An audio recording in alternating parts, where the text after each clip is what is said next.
Hello बच्चों, कैसे हो आप सब।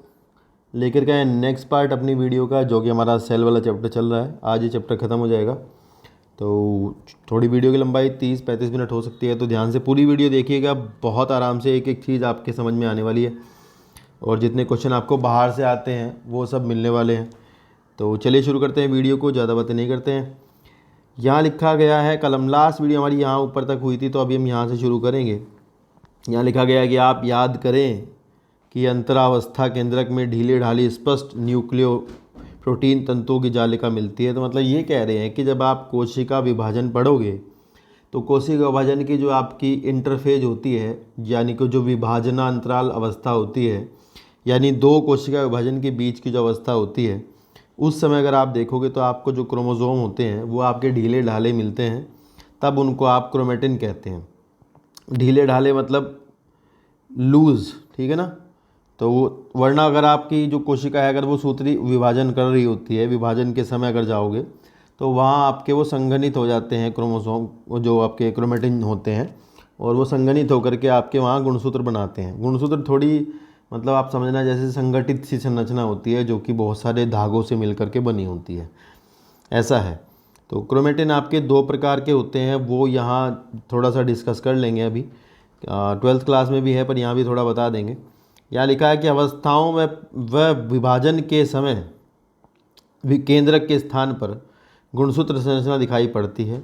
तो ये कह रहे हैं कि भैया जब कोशिका विभाजन में होती है तो उस समय वहाँ पर आपको गुणसूत्र दिखाई देते हैं। ये बात आप ध्यान रखोगे कि गुणसूत्र आपको तभी दिखाई देते हैं जब कोशिका विभाजन कर रही होती है।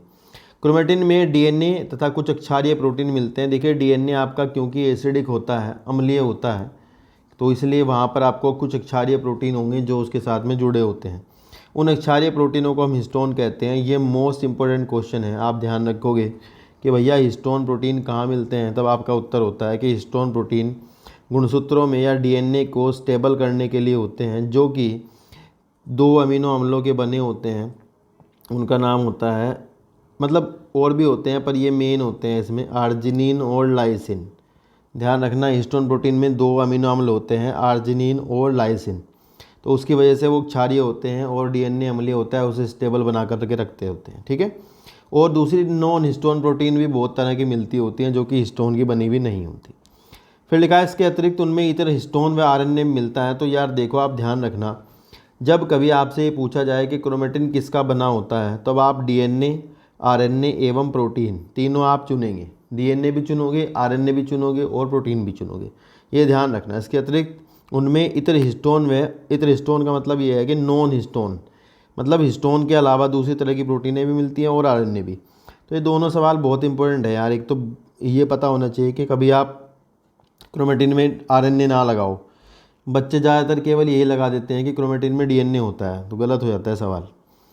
लिखा है मनुष्य की एक कोशिका में लगभग 2 मीटर लंबा डीएनए सूत्र 46 गुणसूत्रों में बिखरा होता है। तो भैया 2 मीटर लंबा डीएनए 46 गुणसूत्रों में बिखरा होता है, यानी 23 जोड़ों में। तो यहाँ पर एक सवाल हमें बताना चाहिए आपको, वो होता है आपका जीनोम। एक सवाल आता है जीनोम क्या है। तो आप ध्यान रखना भैया, जीनोम जो होता है आपका, वो आपके 23 गुणसूत्रों में जो डीएनए होता है ना, वो आपका क्या होता है, जीनोम होता है। आप नोट कर लेना यहाँ से कि 23 गुणसूत्रों में पाया जाने वाला, यानी अगुणित गुणसूत्रों में पाया जाने वाला टोटल डीएनए जो होता है, वो आपका क्या होता है, जीनोम होता है। ये सवाल आपसे यहाँ से पूछ लेते हैं, ठीक है ना। आगे चलते हैं। लिखा है कि आप गुणसूत्र में डीएनए का संवेष्टन पैकेजिंग 12वीं कक्षा में जाकर के पढ़ेंगे, तो वही वहाँ हम देख लेंगे जाकर के क्या होता है। आगे इन्होंने देखो यहाँ गुणसूत्र के बारे में कुछ बताया नहीं है, गुणसूत्र की संरचना नहीं बताई, कुछ नहीं बताया। तो हम थोड़ा डायग्राम की मदद से गुणसूत्र की संरचना देखेंगे, और जो आपका क्रोमेटिन और क्रोमेटिन के जो टाइप है उसको समझेंगे। पहले 2 तरह का क्रोमेटिन होता है, उसको ध्यान से समझेंगे। तो पहले हम क्रोमेटिन के टाइप देख लेते हैं, क्रोमेटिन के प्रकार देख लेते हैं। देखिए ऐसा है, जब आप अपने गुणसूत्र को अभिरंजित करते हो, कलर देते हो, तो उसको क्रोमेटिन को कलर करते हो, तो किसी क्षारीय डाई से कलर करते हो, तो कलर करने के बाद आपको 2 भाग दिखाई देते हैं। एक भाग तो जो ज़्यादा रंग ले लेता है, जो ज़्यादा कलर ले लेता है, उसे कहते हैं हेट्रोक्रोमेटिन। एक भाग होता है आपका यूक्रोमेटिन। तो दो भाग होते हैं, जो हल्का रंग लेता है वो यूक्रोमेटिन होता है और जो गाढ़ा रंग लेता है वो आपका हेट्रोक्रोमेटिन होता है। तो आपको पता होना चाहिए हेट्रोक्रोमेटिन क्या होता है, यूक्रोमेटिन क्या होता है। ध्यान रखना, मैं यहाँ लिख रहा हूँ गहरा रंग लेता है, अभिरंजित करने पर जो गहरा रंग लेगा वो आपका हेट्रोक्रोमेटिन होगा, जो आपका हल्का रंग लेगा वो आपका कैसा होगा, यूक्रोमेटिन होगा। जहाँ डीएनए की मात्रा अधिक होगी, जहाँ डीएनए की मात्रा अधिक होगी वो पार्ट आपका ज़्यादा रंग लेगा, वही हेट्रोक्रोमेटिन होगा, और जहाँ डीएनए की मात्रा कम होगी वो आपका यूक्रोमेटिन होगा। ठीक है ना। आनुवांशिक दृष्टि से अगर देखोगे, अगर आपको कहा जाए कि भाई निष्क्रिय डीएनए कहाँ मिलता है, तो निष्क्रिय डीएनए आपका कहाँ मिलेगा, जो हेट्रोक्रोमेटिन होगा। यानी निष्क्रिय डीएनए का मतलब ये प्रोटीन नहीं बनाता, यानी यहाँ पर ट्रांसक्रिप्शन, यानी हिंदी में कहते हैं इसको अनुलेखन, यानी डीएनए से आरएनए नहीं बनता, ये ध्यान रखना। ट्रांसक्रिप्शन नहीं होता, और ये क्या होता है, सक्रिय होता है, और यहाँ ट्रांसक्रिप्शन होता है, ट्रांसक्रिप्शन होता है। ये बात आप ध्यान रखोगे, दो सवाल पूछे जाते हैं। ठीक है, तो ये कुछ बस दो ही सवाल इसमें से मैंने तो देखा आज तक हेट्रोक्रोमेटिन क्रोमेटिन के यही सवाल आए हैं, आपको पता होना चाहिए। जो हल्का रंग लेते हैं वो यूक्रोमेटिन है, जो सक्रिय डीएनए रखते हैं वो यूक्रोमेटिन है, जहाँ ट्रांसक्रिप्शन होता है वो यूक्रोमेटिन होता है। ठीक है ना। तो ये है आपका हेट्रोक्रोमेटिन और यूक्रोमेटिन। अब हम गुणसूत्र की संरचना के बारे में जरा सी बात कर लेते हैं। ये यहाँ पर एक डायग्राम मैंने बनाया लगाया हुआ है, जो कि आप देखोगे गुणसूत्र का है।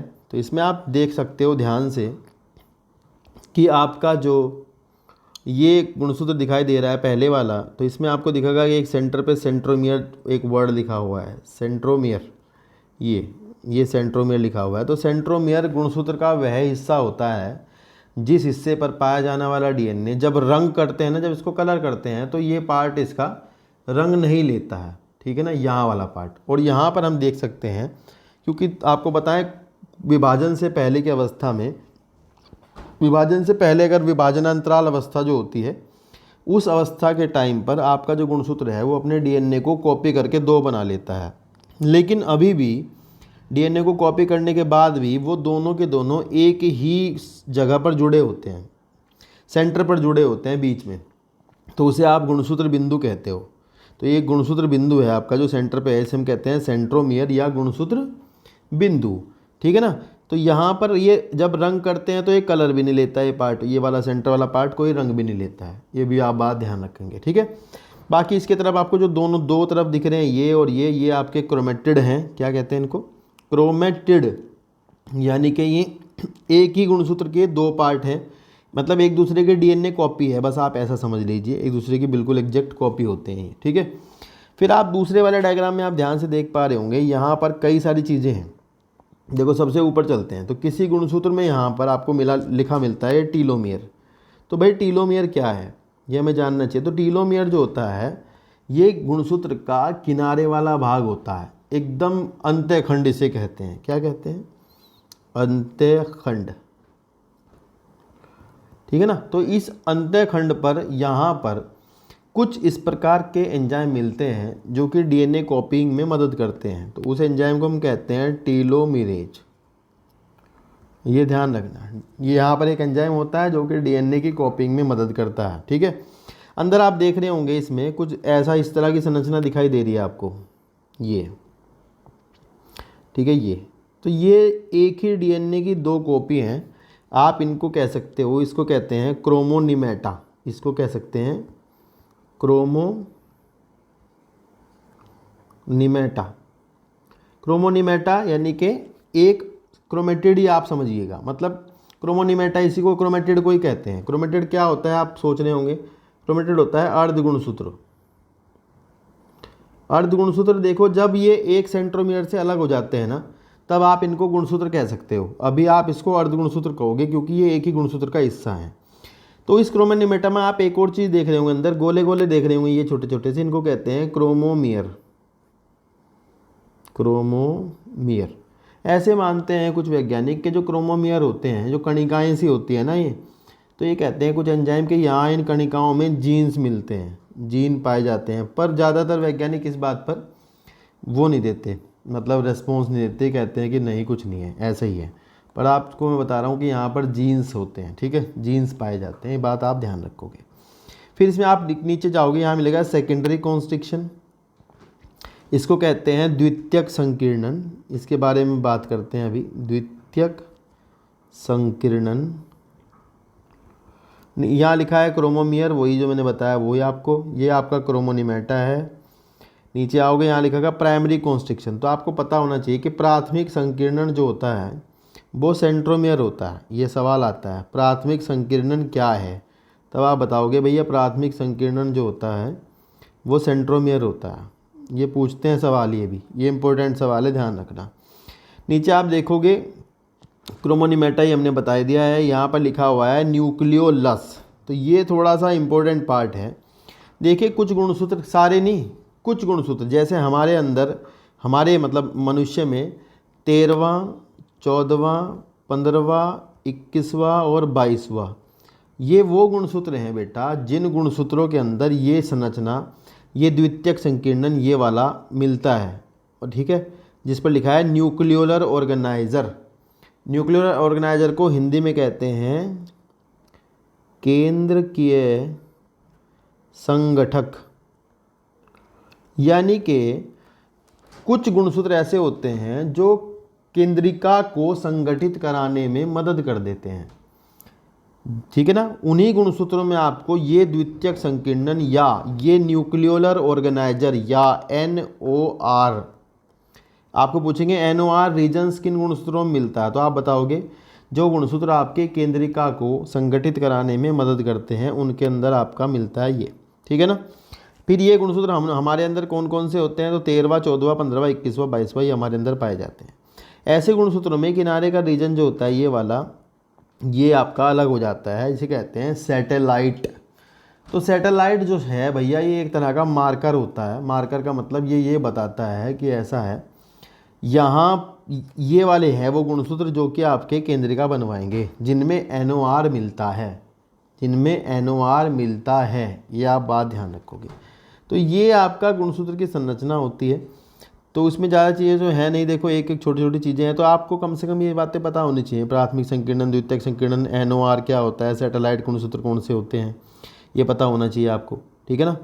तो अब देखते हैं आपकी किताब में क्या बताया हुआ है, देखिए, ठीक है। चलिए देखो यहाँ लिखा गया है गुणसूत्र सिर्फ विभाजक कोशिकाओं में दिखाई देते हैं। तो बहुत इंपॉर्टेंट बात है ये, गुणसूत्र सिर्फ विभाजक कोशिकाओं में दिखाई देते हैं, मतलब जो कोशिकाएं विभाजन करती होती है ना उनमें गुणसूत्र दिखाई देते हैं। और सबसे जो नाम, इनको जो नाम दिया गया था वो एक वैज्ञानिक थे वोल्डेयर, ये नोट कर लेना आप। वोल्डेयर नाम के वैज्ञानिक ने गुणसूत्र नाम दिया था। उन्होंने कोशिका में देखा था कि भैया विभाजित होती हुई कोशिकाओं के अंदर देखा कि कुछ रंगीन पदार्थ दिखाई दे रहा है, तो उस रंगीन पदार्थ को उन्होंने कहा कि भाई ये तो गुणसूत्र हैं, ठीक है ना। तो गुणसूत्र मतलब जिनमें कैरेक्टर होते हैं अंदर, ठीक है ना, ऐसी कोई चीज़।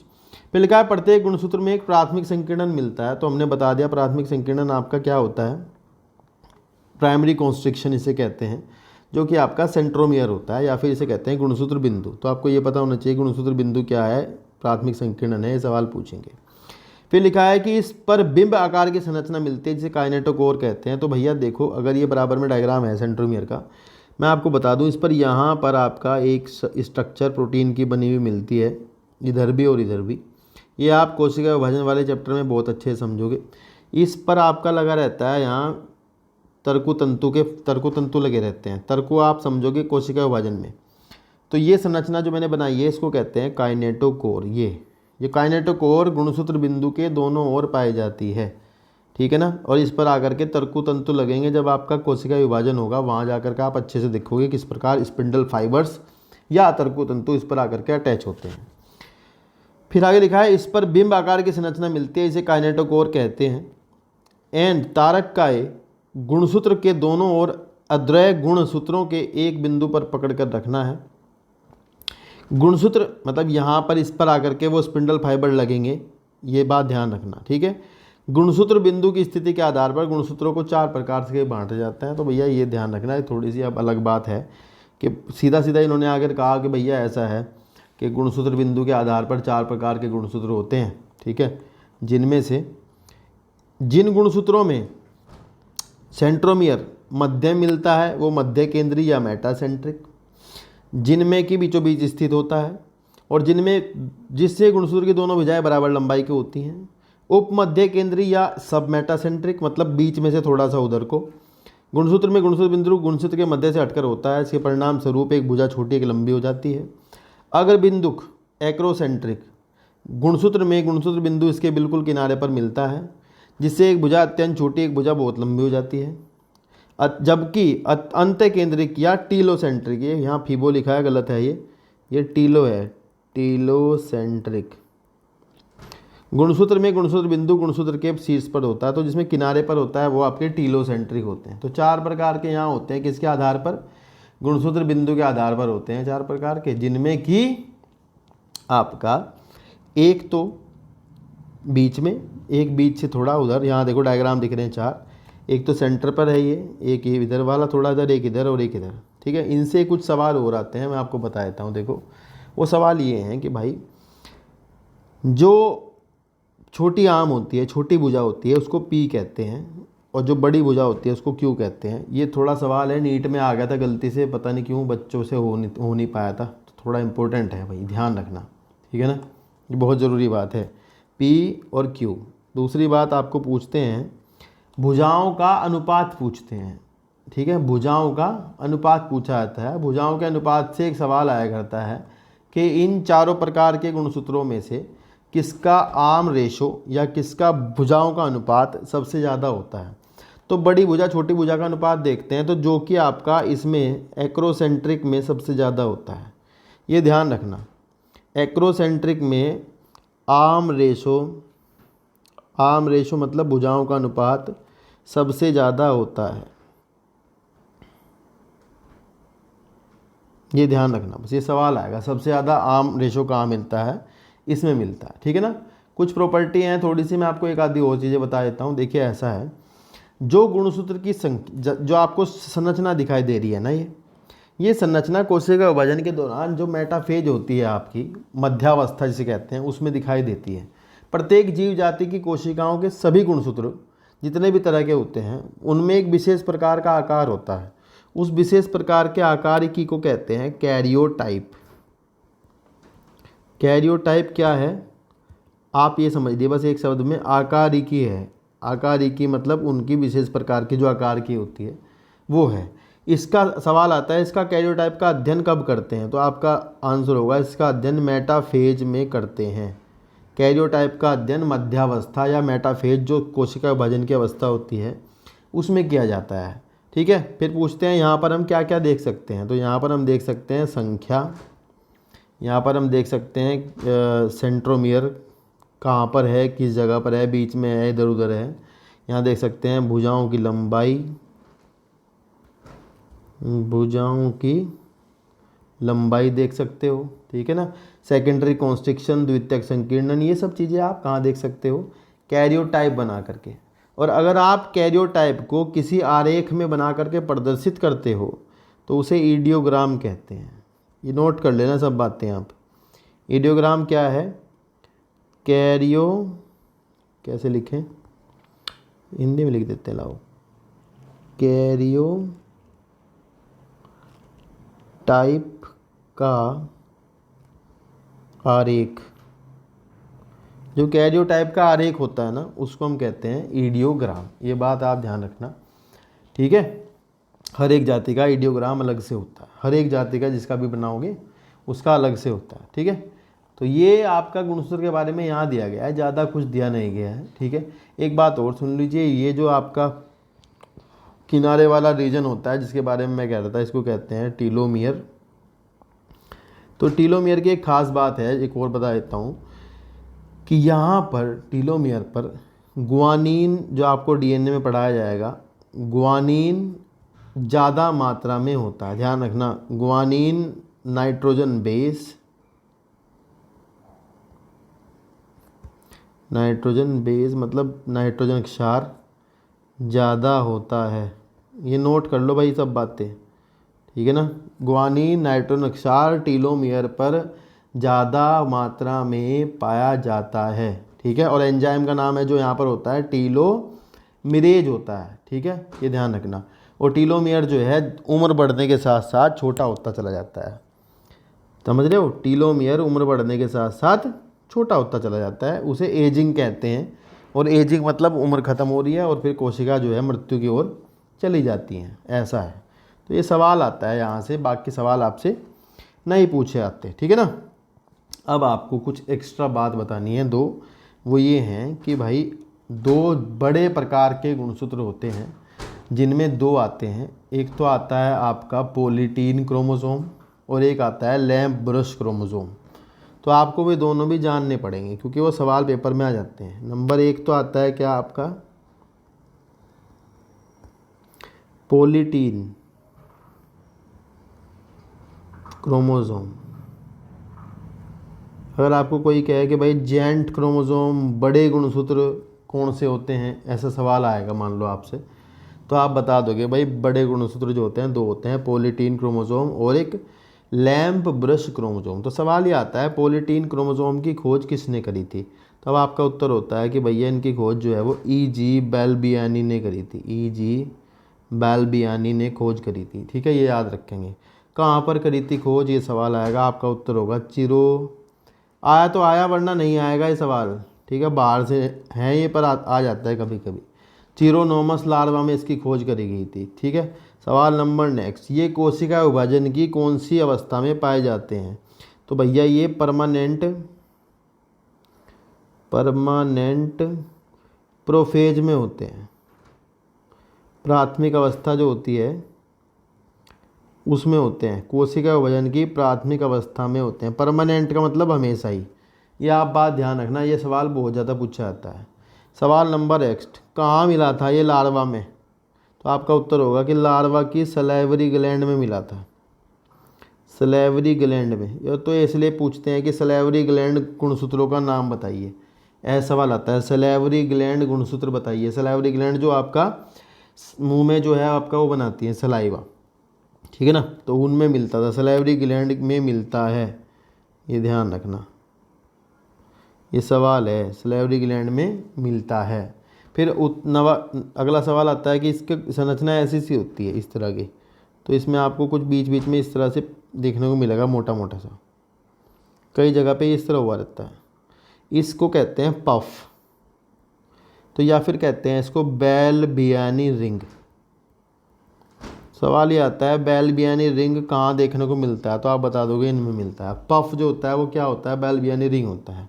अगला सवाल ये आता है बेल्बियानी रिंग के अंदर क्या बनता है, तो आप बताना यहाँ पर प्रोटीन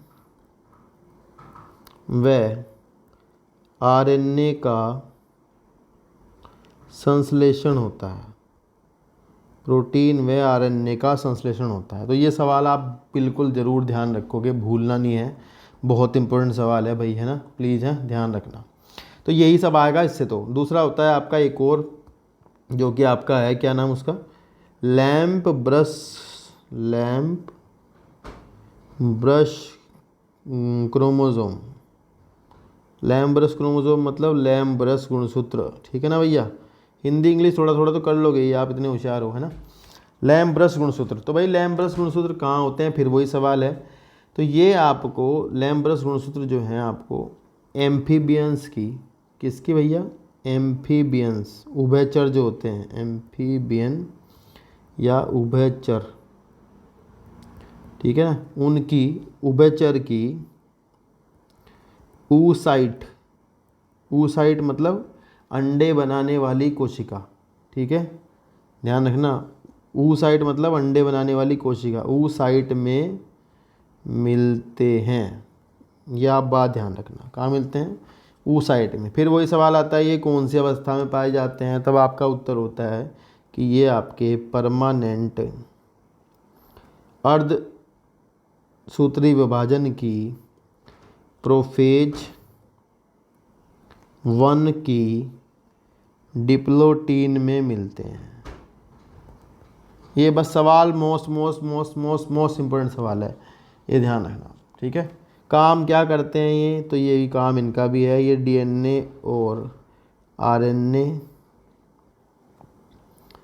सॉरी डीएनए नहीं, आरएनए बनाते हैं। आरएनए व प्रोटीन बनाते रहते हैं, ठीक है। जो अंडे के बीच में यॉक होता है ना, यॉक, ठीक है, तो ये यॉक निर्माण में मदद करते हैं। यॉक निर्माण में मदद करते हैं, ये आप बात ध्यान रखोगे, ठीक है ना। यॉक निर्माण के लिए एक शब्द होता है, उसे कहते हैं विटेलोजेनेसिस। ये सवाल ध्यान रखना, विटेलोजेनेसिस में मदद करते हैं। तो ये बस आता है 2 सवाल। लैम्ब्रस का आ जाता है कभी कभी, कभी कभी पॉलिटीन का आ जाता है। वैसे देखो ये भी आता नहीं है, आप एनसीईआरटी से बाहर जाओगे तो फंसोगे, पेपर में आता ही नहीं है एनसीईआरटी से बाहर कुछ ज़्यादा। 90 सवाल एनसीईआरटी से आते हैं, 90 के 90, ठीक है ना। जबकि ये सवाल एक आधा कभी कभी कोई कोई पूछ लेता है, वरना तो नहीं पूछते हैं, बाहर से कुछ ऐसा सवाल आता नहीं है, ठीक है ना। नेक्स्ट चलते हैं। नेक्स्ट एक 2 लाइनें इन्होंने अगले पेज पर दे रखी हैं, जो कि आपके है सूक्ष्म काय। तो सूक्ष्म काय में इन्होंने देखो कुछ बताया नहीं है यार, है ना। सूक्ष्म काय में इन्होंने कुछ बताया तो है नहीं। इन्होंने ये लिख दिया कि बहुत सारी झिल्ली आवृत सूक्ष्म थैलियाँ जिनमें विभिन्न प्रकार के एंजाइम मिलते हैं, पौधों व जंतु कोशिकाओं में पाई जाती हैं, ठीक है। और कुछ बताया नहीं आगे कौन सी मिलती है, क्या नाम होता है, क्या काम करते हैं, कौन सी मिलती है। तो हम जो है उसको ज़रा सा डिस्कस करेंगे कि भाई कौन कौन सी होती हैं। 2 मैं आपको यहाँ बताऊँगा और वही दोनों पेपर में आ जाती हैं, उसी में सवाल आएंगे। देखो ऐसा है, एक तो है आपकी सूक्ष्म बॉडी परऑक्सीसोम, पूछा जाता है यार ये सवाल, आप ध्यान रखना, परऑक्सीसोम, ठीक है। और दूसरी है आपकी ग्लाइऑक्सीसोम,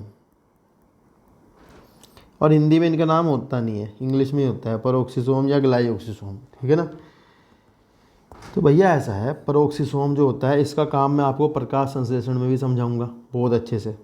अभी के लिए आप ये जान लो कि ये पादप कोशिकाओं और जंतु, पादप व जंतु कोशिकाओं में मिलते हैं, ठीक है। एक झिल्ली युक्त संरचना होती है, एक झिल्ली की बनी हुई ऐसी, इस तरह का, ठीक है ना। ये बात आप ध्यान रखना। इसके अंदर आपका कैटालेज, परऑक्सीडेज, ये एंजाइम मिलते हैं, कैटालेज और परऑक्सीडेज, ये बात ध्यान रखना, इम्पोर्टेंट है बहुत ज़्यादा। दूसरी बात आप ध्यान रखोगे कि ये आपके हाइड्रोजन परऑक्साइड के उपापचय यानी मेटाबॉलिज्म से संबंधित होते हैं। इसका कार्य आप पढ़ोगे, प्रकाश संश्लेषण में पढ़ाऊंगा आपको अच्छे से वहाँ जाकर, ठीक है। एक जगह पर आप पढ़ोगे कि ये आपके वसीय अम्ल आपके क्या होते हैं, फैटी एसिड। वसीय अम्लों के बीटा ऑक्सीडेशन में भी मदद करते हैं, यह आप बात ध्यान रखोगे। हिंदी थोड़ी हमारी ख़राब है, पर आप फिर भी लिख लेना, आपको समझ ही रहा होगा क्या है, ठीक है। वसीय अम्लों के बीटा ऑक्सीडेशन में भी मदद करते हैं, और इसमें एंजाइम मिलते हैं कैटालेज, परऑक्सीडेज। ये दोनों सवाल बहुत बहुत बहुत बहुत ज़्यादा इंपॉर्टेंट है, आप इस एंजाइमों को नोट कर लेना, ठीक है ना। ये काफ़ी इंपॉर्टेंट है, ठीक है ना। बाद में हाइड्रोजन परऑक्साइड है ना, इसको तोड़ देते हैं वाटर में, इसे ख़त्म कर देते हैं, वाटर तोड़ के और ऑक्सीजन बना देते हैं, मतलब इसको तोड़ करके H2O और O2 बना देते हैं। ये आप पढ़ोगे आगे चल के। एक मैंने बताया आपको ग्लाइऑक्सीसोम होती है, तो आपके पेपर में अगर सवाल आता है कि भाई बताओ आपका ग्लाइकोलेट साइकिल कहाँ चलता है, ग्लाइकोलेट साइकिल कहाँ चलती है, तब आपका उत्तर होगा ग्लाइऑक्सीसोम में चलती है। ये ग्लाइऑक्सीसोम आपके कहाँ मिलते हैं, तो भाई ज़्यादातर ये वहाँ पर होते हैं जहाँ वसा होती है, जैसे वसीय बीज, जैसे कि मूंगफली, अरंडी, अरंड कहते हैं उसको, अरंड कैस्टर, इसमें मिलते हैं, क्योंकि इनकी जो एंडोस्पर्म होती है, भ्रूणपोष होती है, उसमें आपको वसा मिलती है, और वसा को तोड़ने के लिए इनके अंदर एंजाइम पाए जाते हैं। ये विशिष्ट प्रकार के परोक्सिसोम ही हैं एक तरह के, ठीक है ना। तो ये भी सवाल आता है। तो या फिर आपसे पूछते हैं ग्लाई ऑक्जिलिक साइकिल, ग्लाई ऑक्जिलिक चक्र कहाँ चलता है, तो आपको पता है ना, ग्लाइकोजिक चक्र जो है आपका इनके अंदर चलता है, ठीक है। तो ये भी वही करते हैं, वसाओं का ऑक्सीकरण करते हैं, इनके अंदर भी वसाओं का ऑक्सीकरण करने वाले एंजाइम पाए जाते हैं, ठीक है। और ये इंपॉर्टेंट बात है, कई बार पेपर में आ जाता है, क्योंकि यार किताब में तो यहाँ दिया नहीं होता कुछ भी ऐसा, यहाँ तो बताया नहीं है आपको ये बात, ठीक है। तो ये आपका जो चैप्टर है ये यहाँ पर ख़त्म हो जाता है, जो कि आपका कोशिका विभाजन, कोशिका वाला चैप्टर था। कुछ रह गया होगा एक आधा तो आप देख लें, लेकिन इससे बाहर आपका पेपर में सवाल आएगा नहीं, इस बात की गारंटी है, ठीक है ना। कितनी शर्त लगा लेना, जहाँ बताया होगा वही सवाल होगा, बहुत इंपॉर्टेंट है, एक एक बात एनसीईआरटी की आपको आनी चाहिए। इसके बाद हम पढ़ेंगे अगला चैप्टर, जो कि हमारा होगा कोशिका विभाजन, फिर उसके बाद हम पढ़ेंगे जैविक अणु वाला, ठीक है ना, बायोमोलिक्यूल, क्योंकि कोशिका विभाजन थोड़ा इससे मिलता जुलता है, तो आप अभी समझ भी लोगे। तो आप बने रहिएगा हमारे साथ, चैनल को कर देना सब्सक्राइब यार, है ना, थोड़ी हिम्मत आएगी आप सब्सक्राइब करोगे तो। और वीडियो यार देखते रहना लगातार, पूरी वीडियो देखना, क्योंकि आपके भविष्य के सवाल है। हमारा तो जैसा होना था हो गया है, मतलब हम तो बन गए मास्टर और आप बनोगे डॉक्टर, तो भैया लगे रहना हमारे साथ। Thank you so much video देखने के लिए, मिलते हैं नेक्स्ट वीडियो में। और हाँ यार एक बात और थी, 12th क्लास की भी पढ़ते रहना, वहाँ भी वीडियो आती रहेंगी, ठीक है ना। चलिए मिलते हैं नेक्स्ट वीडियो में, थैंक यू।